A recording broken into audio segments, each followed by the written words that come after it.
кісі оқыдым, сізге де оқып берейінші. Өлмекші қылмысқа қарлығаш. Атасы 10 жасар ұл баласымен далада келе жатып, баласына сұрады. Ана өлмекшіні көремісің? Не істеп жүр? Көремін, өлмек тоқып жүр. Ана құмырсқаны көремісің? Көремін. Аузында бір нанның талшығы бар, жүгіріп кетіп барады. Құмырсқа, бұл баласын асырап жүрген құмырсқа, өлмек тоқып жүрген өлмекші, балаларына шөптен ұя жасап жүрген қарлығаш туралы айтылған. Жұмыссыз жүрген бір жан жоқ. Еңбек етсең келмейді. Садыр аға, сен күзгі каникулда қандай кітап оқып жатсың? Мен күзгі каникул кезінде өз сүйікті футболшымды Криштиану Роналду туралы кітапты оқып жатырмын. Ол кітапта оның мінезі, оның қиыншылықтары және еңбегі, жеткен жетістіктері және командадағы соққан голдары туралы айтылған. Ол өте еңбекқор адам болды. Мен де ол сияқты.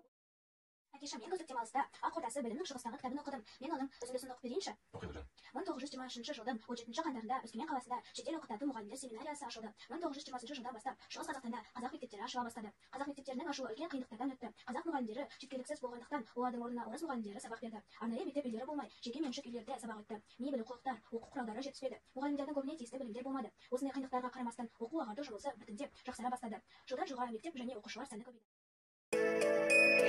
Кітап досың, жолдасың, өмірдегі жолбасшың, жақын жүрсең оған сен, жаман бала болмассың, жақын жүрсең оған сен, жаман бала болмассың.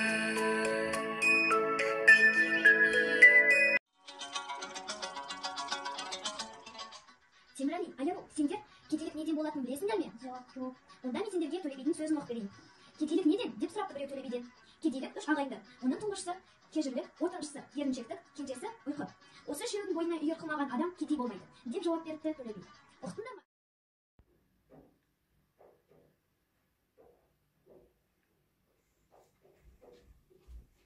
Ахмет, сен не оқып отырсың? Мен Алпамыс батыр туралы ертегі оқып отырмын.